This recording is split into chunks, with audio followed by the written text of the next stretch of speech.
చిన్న గ్రామంలో రాము అనే రైతు ఉంటాడు. అతను తన కుటుంబం కోసం కష్టపడి పనిచేస్తుంటాడు. రాము పొలానికి వెళ్తూ కనిపిస్తాడు. సూర్యోదయం. ఈ రోజు కూడా బాగా పనిచేయాలి. రాము తన పొలంలో విత్తనాలు వేస్తూ ఆశతో పనిచేస్తాడు. విత్తనాలు వేయడం, నీళ్లు పోయడం. ఈ పంట బాగా వస్తే మనకి మంచిదే.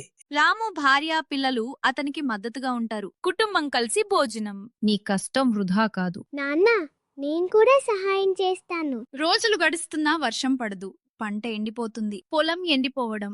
ఇలా అయితే పంట నాశనం అవుతుంది. రాము హార్డ్ వర్క్ ఆపకుండా నీళ్లు తెచ్చిపోస్తాడు. బావి నుంచి నీళ్లు తీయడం. నేను ప్రయత్నం ఆపను. కుటుంబం రాముకు ధైర్యమిస్తుంది. నువ్వు చేస్తావు. నాన్న, మనం గెలుస్తాం. చివరికి వర్షం పడుతుంది. పంట మళ్ళీ పచ్చగా మారుతుంది. వర్షం పడటం, మొక్కలు పచ్చగా మారడం. దేవుడా, ధన్యవాదాలు. రాము కష్టానికి ఫలితం దొరుకుతుంది. గ్రామంలో అందరూ అతన్ని అభినందిస్తారు. పంట కోత, ఆనందం. నీ కష్టం గొప్పది రాము. రైతు కష్టం వల్లనే మనం అన్నం తింటాం. రైతు మన బలం. రైతు కష్టం ఎప్పుడు వృధా కాదు.